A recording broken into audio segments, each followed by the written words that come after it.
Bonsoir mes amis, j'aimerais juste partager avec vous des idées que j'avais dans la tête ces 2 derniers jours. Juste ça concerne les relations humaines. Alors c'est vrai que c'est pas un sujet que j'aborde souvent, mais si vous ne voulez pas que je le fasse, vous me le dites, et si le nombre de commentaires suffisant me dissuade de le faire, je ne le fais plus. Mais en fait, je voulais vous dire que souvent on a des idées, hein, nous avons tout un chacun ses propres idées, elles sont différentes d'une personne à l'autre. Mais en même temps, nous cherchons à rencontrer des personnes qui partagent les mêmes types d'idées. D'accord?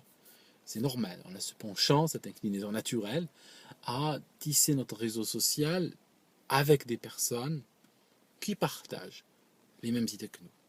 Alors c'est bien, parce qu'on se rencontre, on est sur la même longueur d'onde, on arrive à peut-être avoir des relations très continues parce qu'il n'y a pas de tension, il n'y a pas de contradiction, il n'y a rien, c'est bien ça. Mais ce qui est bien avec, c'est que si jamais il y a des idées qui sont bien ou qui sont positives en nous, le fait de les retrouver chez d'autres personnes, ça nous encourage dans cette voie. C'est très bien. Je ne dis pas que c'est négatif, hein, il ne faut pas me faire dire ce que je n'ai pas dit, c'est très intéressant. Maintenant, il y a un petit problème quand même avec ça. C'est que si nous avons au fond de nous des idées, des attitudes, des pensées, des penchants, des dispositions qui sont négatives pour nous ou pour les autres, le fait qu'on les retrouve dans notre réseau social, hein, comme disait quelqu'un, la connerie est la chose la mieux répartie ou la mieux partagée dans le monde.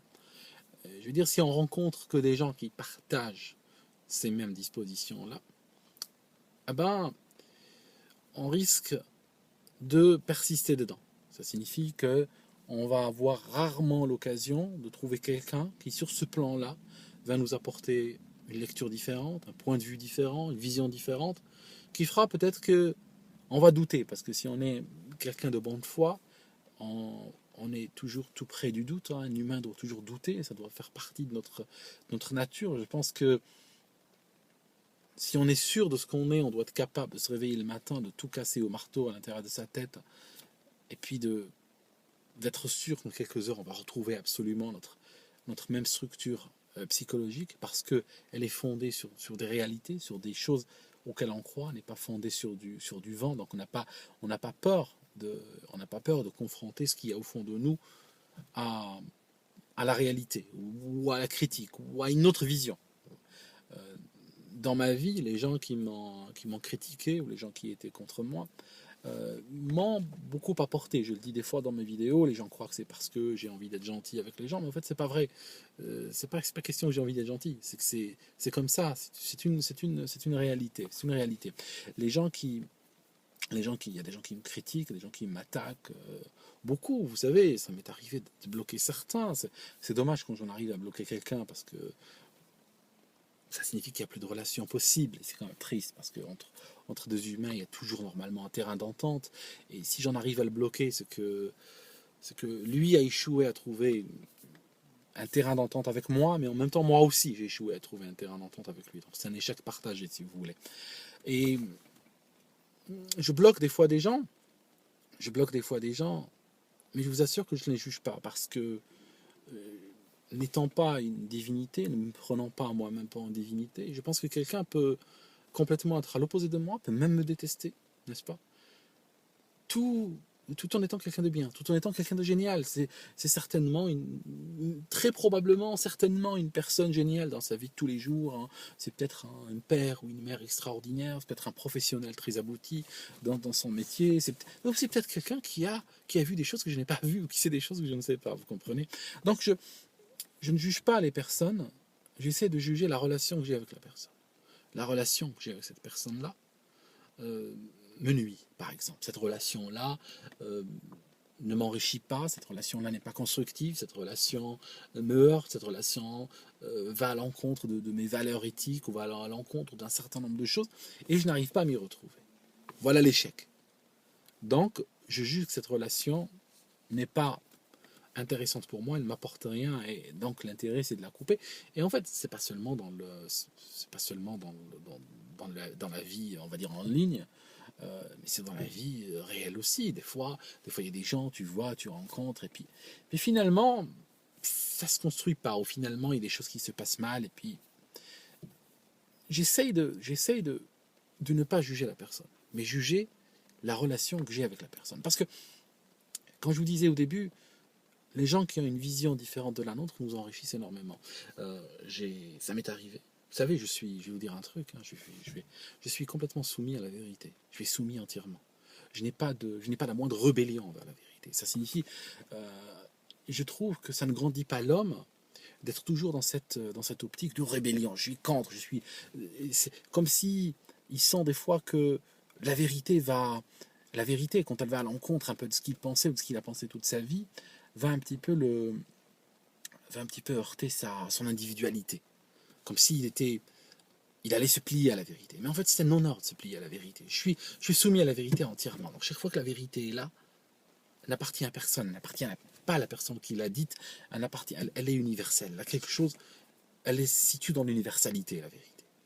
Et quand on l'identifie, quand on la reconnaît, dans un aspect ou dans un point particulier, eh ben, je trouve que c'est un grand honneur de s'y soumettre immédiatement et de accepter, dire oui, j'avais pas pensé ça, ou j'ai toujours pensé l'opposé de ça, ou je n'ai pas vu ça comme ça. Mais maintenant que c'est clair, je suis tout à fait pour. Et en fait, ça fait des années que je fais ce métier, j'allais dire, que je fais du blog en ligne. J'ai commencé des vidéos en 2007 pratiquement, hein. Donc là ça fait bien 7 ans. Et en fait, ce que je cherche à vous dire, c'est que avec le temps, je vois les choses différemment sur plein de choses. Même si je pense que le fond lui-même, le vrai fond n'a pas changé depuis toujours, depuis même avant que je faisais ces vidéos-là. Je pense que j'ai toujours essayé d'avoir cette attitude, comment dirais-je, honnête envers la vérité. Quand c'est vrai, je me plie tout de suite. Et en fait, c'est un point, je cherche les mots pour le développer. Et puis toujours, vous savez, quand tu enregistres, il y a toujours le time code qui tourne comme ça, puis tu dis, vas-y, trouve tes mots. Puis il y a quelqu'un qui te stresse comme ça, tu vois. Il y a cette voix qui nous stresse. Vous savez, on a des voix au fond de nous. Je sais que j'ai une voix qui est extrêmement dure avec moi. D'accord, une voix qui me casse, qui me critique, qui me remet en cause, qui me traite de tous les noms. Quand je fais des bêtises, ou quand je respecte pas un engagement que je m'étais donné, ou des choses comme ça. Il y a cette voix qui est très, très dure, très cassante. Mais en fait, je pense qu'en plus de cette voix-là, que nous avons tous, nous devrions essayer de développer une voix positive. Nous devrions développer une voix qui, par exemple, tu te promets de faire 45 minutes d'exercice aujourd'hui, tu le fais, et nous devrions développer cette voix intérieure qui te dit « Waouh, c'est génial, c'est super, tu as tenu tes engagements, tu as tenu tes objectifs, donc c'est bien, je suis fier de toi. » Tu comprends? J'aimerais bien développer cette voix-là aussi, parce que les gens peuvent nous le dire à l'extérieur, mais c'est bien aussi qu'on se le dit soi-même. C'est important pour être une personne équilibrée, pas une personne qui se casse tout le temps, pas une personne non plus qui se prend la tête. C'est toujours un équilibre de force qui doit se passer dans la tête des gens. J'ai retrouvé mes mots par rapport à ce que je vous disais avant ce petit écart. C'est que ça fait 7 ans que je fais des vidéos, et si vous avez remarqué, je suis toujours un solitaire. Je suis toujours un artisan. Hein. Je suis toujours un artisan, j'ai mes sites web, je blogue, je poste, je fais des vidéos, tout ça. Je passe mon temps à réfléchir, à lire, à communiquer avec des gens, tout ça. Et puis je construis des idées, je fais des vidéos. Si vous avez remarqué, ça fait 7 ans que j'ai commencé, ça fait 7 ans que je suis toujours solitaire. Hein, d'accord, je suis toujours comme ça, toujours en moi-même. Et il est très probable que dans 7 ans, je sois toujours tout aussi solitaire, à moins que d'ici là, je sais pas, si j'ai un moment ou autre, je vous le ramène, je vous le montre. Bon, c'est autre chose. Mais ce que je cherche à vous dire, c'est que ça m'a rappelé une histoire que j'avais lue dans un livre sur l'espionnage. Et en fait, quand les services secrets d'un pays cherchent à recruter chez les autres, hein, les Américains cherchent à recruter chez les Russes chez les Américains chez les Israéliens chez les Sud-Africains, etc. Je veux dire, c'est un sport de quotidien chez eux. Il y a plusieurs manières d'approcher la personne pour l'accrocher, de sentir si le candidat est bon pour ça ou pas. Alors, Il y a celui, par exemple, qui est là pour le fric. Ah, lui, le gars extrêmement cynique, il s'en fiche complètement. Lui, il veut du cash. Du moment que tu lui donnes le cash, il est très sensible à ça. Il prend, il a le marché entre les mains, il est à toi. Donc ça, c'est une catégorie de gens très fréquente. Il se peut qu'il ait un vice ou qu'il ait un truc, genre du jeu ou machin, tu peux pas savoir, mais en tout cas, il veut du cash. Il y a un autre, par exemple, ils le font tromper par une femme. Le mec, il a une femme, il a une maîtresse, si ça se trouve, c'est eux qui l'ont mis entre les pattes, et puis il va tout faire pour la garder, il va tout faire pour dépenser pour elle, et tout ça. Et c'est vrai que dans ce cadre-là, il serait prêt à vendre des fois des secrets dont il dispose, ou à se compromettre, ou autre, pour ça. Et il y a le convaincu. Il y a le type qui croit. Hein. Par exemple, il y a le type qui rejoint les soviétiques ou les russes parce que, je pense que en 2014, on peut utiliser le terme soviétique, hein, on se comprend, je pense que cette histoire est toujours d'actualité. Donc quelqu'un qui rejoint les soviétiques parce qu'il est communiste, parce qu'il croit en eux, ou bien le contraire, quelqu'un qui rejoint les États-Unis parce qu'il pense que c'est le pays de la liberté, tout ça par rapport à la Russie et tout. Donc je viens de vous décrire 3 types de personnes qui peuvent se joindre à un organisme ou à un camp ou à un clan ou ce que vous voulez sur 3 motivations différentes. Alors à votre avis, lequel de ces 3 les services secrets n'aiment pas? Lequel de ces 3 personnes cataloguées chez tous les services secrets du monde comme une personne pas souhaitable, comme une personne, il l'utilise s'il n'y a rien sous la dent, clairement, mais c'est pas une personne qui est considéré premier choix. C'est vraiment le dernier choix en termes d'agent que tu aimerais retourner. Lequel, à votre avis? En fait, ça va peut-être surprendre certains, mais celui dont ils ne veulent pas, c'est le convaincu. C'est la 3e catégorie que je viens de vous donner. C'est le convaincu. Celui-là, il est terrible. C'est pourquoi? Parce que celui qui est là pour l'argent, il s'en fout que tu sois un type bien ou pas. Il est là, il sait ce qu'il fait, lui. C'est un businessman, il est là pour l'argent.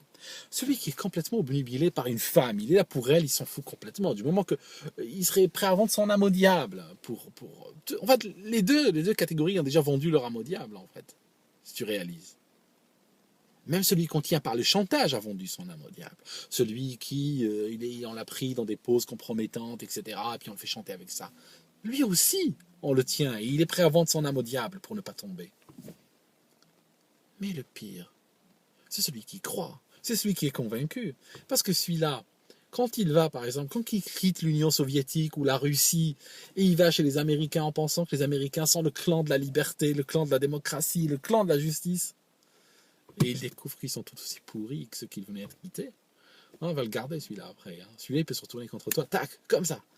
Pareil, si l'Américain qui est pro-communiste parce qu'il croit qu'il a trop lu, machin, lui aussi il peut très vite se retourner. Donc, ce type-là n'est pas souhaitable. Le type qui est soumis à la vérité, le type qui fonctionne avec son cœur, n'est pas souhaitable en général. C'est pas un bon parti. C'est pour ça que ça fait 7 ans que je suis dans ma caisse, je suis dans ma voiture, tu comprends?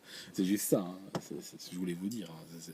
C'est pour ça. Je veux dire, il n'y a personne qui risque de s'approcher de moi et dire, écoute, c'est un peu dangereux le type, tu comprends? Ils disent, ouais, lui, bon, voilà quoi. Dangereux dans le sens où, dangereux dans le sens électron libre, quoi, tu comprends? Enfin, je suis très content d'être électron libre, hein, parce que ce qui m'intéresse dans l'électron libre, c'est la partie libre, hein, c'est tout. Voilà, c'était juste des idées que j'avais envie de partager avec vous. C'est totalement de l'impro. Hein, c'était totalement de l'impro. J'avais envie, comme ça, de venir dire des choses que j'avais dans la tête. Ça me fait plaisir de partager ça avec vous. Et voilà. Et je vous retrouve dans une autre vidéo. Je prépare un truc assez sympa, enfin une vidéo historique et tout ça, mais c'est assez casse-pied parce que il faut travailler, hein, c'est pas évident. C'est pas évident. C'est sur les chiites, les sunnites. J'aimerais faire une vidéo 2 si vous voulez, mais je suis en train de travailler avec des livres qui ont été écrits il y a 1400 ans et c'est assez difficile à lire. C'est des scans en PDF et tout, mais je pense pouvoir en tirer quelque chose de valable. À bientôt mes amis, je vous passe bien le bonjour chez vous et puis j'embrasse toute la famille, le chien, le chat, le voisin, tout le monde. À bientôt.